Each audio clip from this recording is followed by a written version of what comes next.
তো এই কাজটি করার জন্য আমরা এখন এখান থেকে একটা ফটো ওপেন করে নিব। সেটা হচ্ছে আমরা এই ফটোটা নিয়ে কাজ করতে চাই।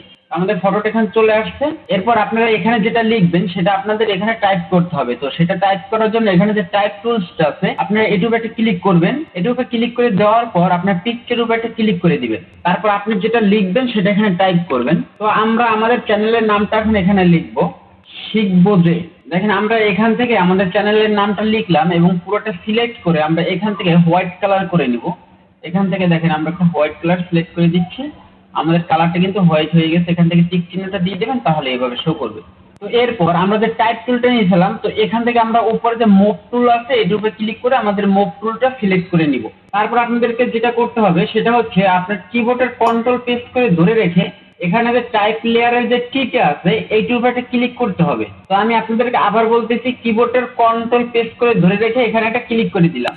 তো এটার উপর ক্লিক করে দেওয়ার সাথে সাথে দেখেন আমাদের যে এখানে যে ওয়ার্ডটা ছিল, আমাদের এখানে যে শিখবো-J আমাদের চ্যানেলের নামটা যে ছিল সেটা কিন্তু একটা সিলেকশন চলতেছে। দেখেন সেটা কিন্তু একটা সিলেকশন চলতেছে। তো এই সিলেকশনটা চলাকালীন অবস্থায় আপনি কিবোর্ড থেকে প্রেস করবেন Ctrl+C, অর্থাৎ আমরা এটাকে কপি করে নিচ্ছি। এটাকে কপি করে নেওয়ার পর আমাদের যে সিলেকশনটা চলতেছে, তো এটাকে ডিসিলেক্ট করার জন্য আমরা প্রেস করব Ctrl+D।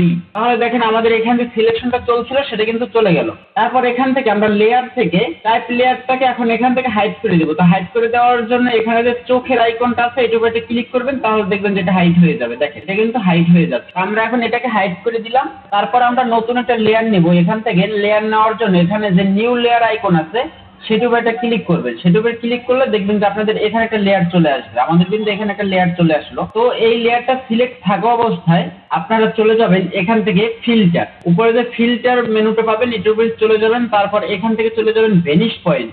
এখান থেকে ভেনিশ পয়েন্টের উপর একটা ক্লিক করে দিবেন। তো ভেনিশ পয়েন্টের উপর ক্লিক করে দেওয়ার পর আপনাদের কাছে এরকম একটা উইন্ডোজ ওপেন হবে। তো এখান থেকে আপনাদের যেটা ফলো করতে হবে সেটা হচ্ছে দেখেন এখানে আমাদের যে 2 নম্বর যে টুলসটা আছে ক্রিয়েট প্ল্যান টুলস, এটার উপর সিলেক্ট করা আছে কিনা সেটা একটু আপনারা দেখে নেবেন। এটার উপর যদি সিলেক্ট করা না থাকে তাহলে কিন্তু কাজটা করতে পারবেন না। তো আমাদের এই টুলসটাই সিলেক্ট করা আছে। তো এখন আমরা এখান থেকে যেই জায়গার ভিতরে আমরা নামটাকে সেট করতে চাই সেই জায়গাটা আমাদের সিলেক্ট করে নিতে হবে। তো সেটা কিভাবে করবেন আমি আপনাদেরকে দেখিয়ে দিচ্ছি। এখানে ধরেন আমরা চাচ্ছি যে আমাদের নামটা এখানে দেখা যাবে। তো সেটার জন্য কি করবেন, এখানে একটা ক্লিক করে দিলাম এবং এই সোজা আপনার যেইভাবে হয় আপনি সেটা একটু দেখে নেবেন। আমরা ধরলাম এইটা হচ্ছে, এখানে ক্লিক করে দিলাম। তারপর আবার নিচে চলে আসলাম। নিচে আমরা যখন মনে করবো যে আমাদের এটা সঠিক হয়েছে বা সোজা হয়েছে তখনই আমরা ক্লিক করব, এর আগে ক্লিক করব না। আমরা মনে করছি যে এখন ঠিক আছে, তো এখানে আমরা একটা ক্লিক করে দিলাম। তারপর এখানে একটা ক্লিক করে দিব, এখানে একটা ক্লিক করে দিলাম। তো 4টে ক্লিক করে দেওয়ার পর আপনাদের কাছে এরকম একটা ডিজাইন শো করবে। তো এখন আপনারা কি করবেন, কিবোর্ড থেকে Ctrl+V প্রেস করবেন। তো Ctrl+V প্রেস করলে আপনারা যেইটাকে কপি করছিলেন সেটা কিন্তু এখানে চলে আসবে। তারপর এটাকে এখান থেকে টেনে এটার ভিতরে নিয়ে আসবেন। দেখেন আমরা এটার ভিতরে নিয়ে আসি। এটার ভিতরে নিয়ে আসলে কিন্তু আমাদের একটা পরিবর্তন আসবে। একটু খেয়াল করেন, দেখেন দেখুন আমাদের এটা ভিতরে আসার সাথে সাথে কি রূপ ধারণ করলো। তারপর এখান থেকে আপনারা এটাকে একটু প্লেস করে নেবেন এবং প্লেস করে নেওয়ার জন্য এখানে যে Enhancement টুলসটা আছে এটার উপর একটা ক্লিক করে দিবেন। এটার উপর ক্লিক করে দিলে আপনারা এটাকে কাস্টমাইজ করতে পারবেন। এখান থেকে আপনার মনের মতো করে সাজাতে পারবেন। তো আমরা এখন এটাকে মনের মতো করে সাজাচ্ছি। আমরা এখানে এটাকে যেইভাবে রাখতে চাই সেইভাবে এখানে আমরা সাজাচ্ছি। তো কাজ হয়ে গেলে আপনারা এখান থেকে ওকে প্রেস করবেন। উপরে যে ওকে লেখা আছে এটার উপর একটা ক্লিক করে দিবেন। তাহলে দেখেন আমাদের লেখাটা এখানে চলে আসবে। এবং এটাকে আপনার রিয়েলিস্টিক করার জন্য এখান থেকে একটু ড্রপ শ্যাডো দিতে পারেন। আমার যে উপরে যে লেয়ারটা সেটাই কিন্তু মূলত আমাদের এই ডিজাইনটা আছে। দেখেন এখানে ফলো করেন তাহলে বুঝতে পারবেন। আমরা উপরের লেয়ারটা হাইড এবং ওপেন করতেছি এবং আমরা প্রথম যে লেয়ারটা নিয়েছিলাম সেটা কিন্তু এইটা, দেখেন এটা কিন্তু এখানে শো করতেছে। তো এই লেয়ারে আমাদের এখন আর কোনো কাজ নেই, আমরা চাইলে এই লেয়ারটা ডিলিটও করে দিতে পারি। তো উপরের লেয়ারটা সিলেক্ট থাকা অবস্থায় আপনারা এখান থেকে যে এফএক্স এর উপরে ক্লিক করবেন। তারপর এখান থেকে চলে যাবেন ড্রপ শ্যাডোর উপর চলে যাবেন। ড্রপ শ্যাডোর উপর চলে আসার পর এখানে যে কালারের যে আইকনটা দেখাচ্ছে এটার উপর ক্লিক করবেন। তারপর এখান থেকে ব্ল্যাক কালারটা সিলেক্ট করে দিবেন। তারপর ওকে প্রেস করবেন। এখান থেকে আপনারা যেটা করবেন সেটা হচ্ছে আপনারা একটু এগুলোকে একটু কাস্টমাইজ করে দেখবেন যে কোন লেভেলটায় রাখলে আপনাদের ফটোটা দেখতে একটা রিয়েলিস্টিক মনে হয়। তো আমরা এই লেভেলে রাখতেছি। তো এখান থেকে ওকে প্রেস করে দিলাম।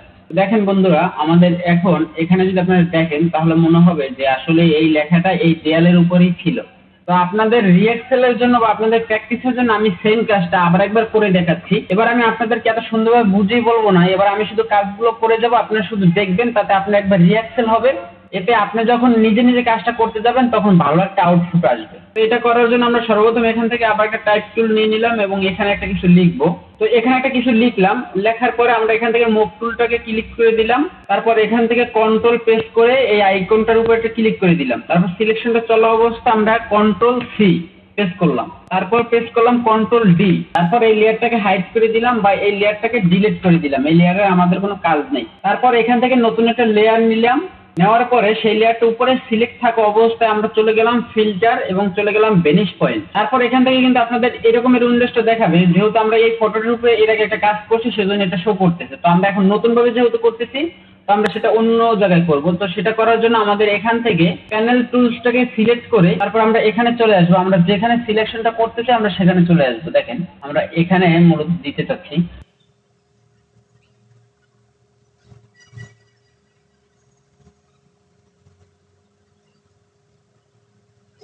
তো এখানে ক্লিক করে দিলাম। এখানে ক্লিক করে দেওয়ার পর আমরা কন্ট্রোল ভি প্রেস করলাম, আমাদের লেখাটা চলে আসলো। লেখাটা নিয়ে এসে আমরা এখানে দিয়ে দিলাম। দেখেন আমাদের লেখাটা ছিল এরকমের ছিল। তো এটার ভিতরে যাওয়ার পর কিন্তু একটা পরিবর্তন চলে আসে। তারপর এখান থেকে ট্রান্সফর্ম টুলসটাকে ক্লিক করে দিব। তারপর এটাকে একটু কাস্টমাইজ করে নেব, একটু ছোট করে নিচ্ছি প্রথমে। আমরা এখান থেকে একটু কাস্টমাইজ করে নেব। আশা করি এগুলো আপনারা সবাই পারবেন।